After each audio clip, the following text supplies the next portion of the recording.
is Kevin Abourezk, or as the people at my table over there call me, Kevin Abourezk. I didn't realize the word "res" is in my name. That's pretty cool. Thanks for pointing that out. So I currently work for a company called Indians.com. It's a Native American news website. It's owned and operated by the Winnebago tribe. Do I have any Winnebago tribal members here? Awesome. And so I worked there for about a year. I just started there back in October of 2017. Yesterday was my 1-year anniversary, actually. So that's pretty cool. Before that, I spent about 18 years at the Lincoln Journal-Star here in Lincoln, Nebraska, as a reporter and an editor. And I'm going to start off, though, and kind of describe my younger years and just go from there. I have to back up a little bit. Sorry. All right, so I was born in Grand Forks, North Dakota. My parents were students at the University of North Dakota. That's where they met. And this is where I lived. I had actually a colleague at the Lincoln Journal-Star who found out that I'd grown up in the student housing, like the married student housing section of the University of North Dakota. And he knew this because he he lived in Grand Forks as well. So he found this photo for me. And as you see, it's like those are like tin panels, corrugated tin paneling, or metal paneling, I guess. So yeah, pretty sparse. I didn't realize that that's where the married student housing was for the University of North Dakota. My parents split up when I was very young. In fact, I really have no memories of my biological father. I got to know him later in life a little bit.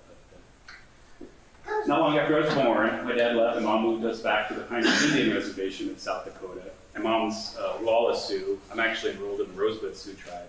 That's my father's tribe. And I lived there probably until I was probably in kindergarten or so. We moved away and I came back for about a year later. But I have some really great memories from the reservation. The Pioneer Indian Reservation is just a magnificent place as far as geography goes. It's right by the Badlands. There's just gorgeous scenes like this everywhere you turn. And I still dream about it sometimes. Going back there, moving back to the reservation, living there. Unfortunately, as maybe some of you know, reservations often don't have a lot of job opportunities. And the job I have currently really doesn't exist there for the most part. So. But there's a strong focus on family and culture there. That's one thing I'll say about the reservation. I grew up dirt poor in the reservation, but I didn't know that. I didn't realize how poor we were growing up. Everybody was that poor. In fact, we were one of the probably more wealthy families in the village. Whenever we would have a feast, we'd have everybody come and take part in that feast, and that was sort of our way of showing our appreciation for the community. But my cousins were my brothers and my sisters. My aunts and uncles were my mothers and my fathers. I didn't know any different. I'd wake up every morning, I'd walk across the street to my cousin's house, and we'd play all day. That was my life. It was an incredible experience, and I'm glad I got to experience that. Unfortunately, Pine Ridge is also a place of a lot of despair. I'm sure a lot of you know about these stories, such as Whiteclay. I actually covered Whiteclay, Nebraska for many years at the Lincoln Journal-Star, and one of the things that I wrote about a lot was this issue of this Skid Row to Plains, this almost 4 million cans of beer that was sold there every year to this dry reservation primarily. Now, as you may know, has it been about a year? It's been about a year, I guess, since the Nebraska Liquor Control Commission shut it down. They actually rejected the licenses, the alcohol licenses. So there's no alcohol sold in Whiteclay anymore. The people that used to live there on the streets are, for the most part, gone. But I'll say that growing up on Pine Ridge, Whiteclay was prevalent. Whiteclay was everywhere, in a sense, because everybody needed to go there at certain times of the day. I had family members who drank a lot, and I know every afternoon at a certain time, almost like clockwork, I'd have an uncle who would come and ask my other relatives if he could get a ride to Whiteclay. And somebody'd always get in the car, drive into Whiteclay, and he'd get his beer, and he'd come back and drink it. But I also say that it's also a place where there's a lot of other things going on too. They sell groceries, they sell goods. I bought my first pair of tennis shoes there, and I think those are Converse. I tried to find Converse because I think that's what I purchased my first pair of tennis shoes were. My family has a strong legacy of activism. This is a portrait of my great-grandmother, Cecilia Jumping Bull. And it was actually painted by Leonard Peltier. She's sitting in front of her home, which is on this place called the Jump and Go Compound, which is where I grew up, where I played all the time growing up. I didn't know much about the history of that place growing up. I didn't learn much about it, because my family didn't like to talk about it. But I knew that I'd see these holes in the house, in this adobe house where my grandma grew up, all the time, and I always kind of wondered what that was. I figured somebody was taking shots at the house, with a .22 or something like that. It wasn't until college that I realized and learned that there had been this massive shootout there. That, back in, let me get the years wrong, but I think it's 1975, there was a shootout there in which a group of American Indian Movement members engaged federal law enforcement after some law enforcement people had traveled onto their lands looking for an AIM member. And this is the shootout where, as you may know, Leonard Peltier was involved in some way. He was later convicted of killing 2 FBI agents on my great-grandparents' land. It's weird, though, because my family never talked about that growing up. It was kind of a stain. I mean, it wasn't something we were proud of. We weren't, yes, we were proud of Leonard Peltier. We were proud of the American Indian Movement. All of those things were sources of pride for us. I grew up revering people like Leonard Peltier and Russell Means and Dennis Banks and Clyde Bellecourt and Vernon Bellecourt. These were names I heard every day in my household. But as far as that history of that shootout, that wasn't something we were proud of. So I didn't learn about it until I was much older and in college. Now, when I was probably in about kindergarten, as I said, we moved away. I moved around a lot after that. My dad went to college at the University of South Dakota. When he got his first job, we went to Winter, South Dakota. And after that, I moved to Gregory, South Dakota, where he got his next job. Moving around meant losing friends, making new ones, but also meant being away from my reservation family. That was very hard for me. I became disconnected, really, from my reservation life. I remember coming home, probably when I was in about 3rd grade or so, and I had an uncle there. His name was Shorty Bernard, and I couldn't even tell you his real name, but that's how I knew. That's how everybody knew him was Shorty Bernard.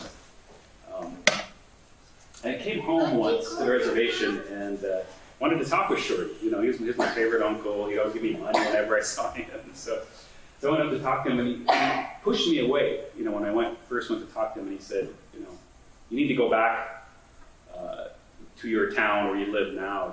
You don't live here anymore. You're not Indian anymore.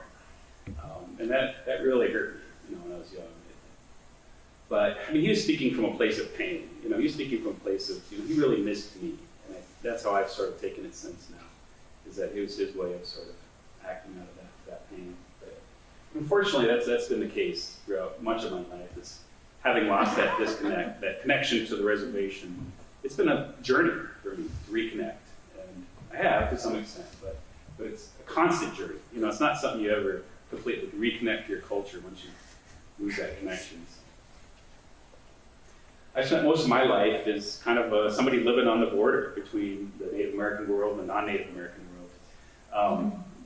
As I was telling the table over there, my stepfather actually raised me. My last name, Abourezk, is actually a Lebanese name. My stepfather is Lebanese by birth, and I took his name. He raised me since I was probably in kindergarten. That's how long I've known him, and it just seemed right, I guess. But I was born Kevin Miller. That was my biological father's name. So I have 3 half-siblings that I grew up with, and they're all half native, half non-native. Of course, I have a non-native father, stepfather. And so I've always kind of walked that line, I guess, in my life. But it's given me some strength. It's given me some abilities, I guess, that maybe I wouldn't have otherwise. It's allowed me to sort of understand both worlds and communicate between the 2 worlds. Maybe that's part of what led to my career, I guess, as a journalist. Somebody who kind of feels the need and maybe has some ability to communicate these experiences back and forth, but primarily, trying to communicate the native experience to the non-native world. College years, I went to the University of South Dakota, and I had a great time there, but I also had a lot of struggle there. I drank a lot when I first got to the University of South Dakota. I had a hard childhood. I had a stepfather who was fairly abusive in some ways. We get along great now, and he's really gotten better in his older years. But when he was younger, he had a really strong temper. And And so my siblings and I suffered a lot, quite honestly. So when I first went to college, I mean, I was acting out of that. You know, I was acting out a lot. I was drinking, I was going to a lot of parties, kind of getting in a lot of trouble. When I turned 21, I actually went to treatment. I was still in college when I did this. I left in about November or so. This is in '96. And I went to this treatment program. It was actually at the foot of Bear Butte in South Dakota, called Sacred Hills Treatment Center. And I spent 30 days there. And it changed my life. I wouldn't be here standing in front of you right now if I hadn't gone to that treatment program. It was 22 years ago. Actually, this is a little bit old, this presentation. I apologize. So this is my life today. I've got 5 children, as you can see. And I'm actually a 19-year veteran journalist today. Our 3 youngest children we've adopted. Those are the 3 right in the middle, as you can see. The boy in the blue, the girl in the kind of turquoise on the right here. They're both biological. But I had Samuel on the left, and in the back, my wife is holding Jessa. She's now 5. Zach is in the middle, and he's 10. Jaslyn is 7. And then Maya is on the right here. Maya's actually home with a sore throat today. So when I left, I asked her if she was going to be okay for an hour, and she said, "Yeah, I'll be okay." Pretty tough. I got my master's degree in journalism. Well, first I got my bachelor's degree in English from the University of South Dakota back in '98. I got my master's degree in journalism here at the University of Nebraska-Lincoln, actually, back in 2012. You know, getting my master's didn't really lead to anything concrete.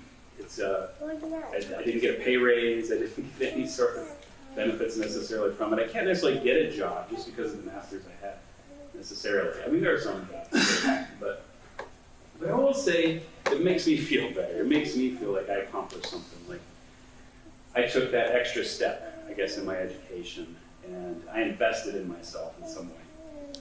So it builds my confidence, if nothing else. And I do think it is good to see on a resume. I think that don't think it hurts.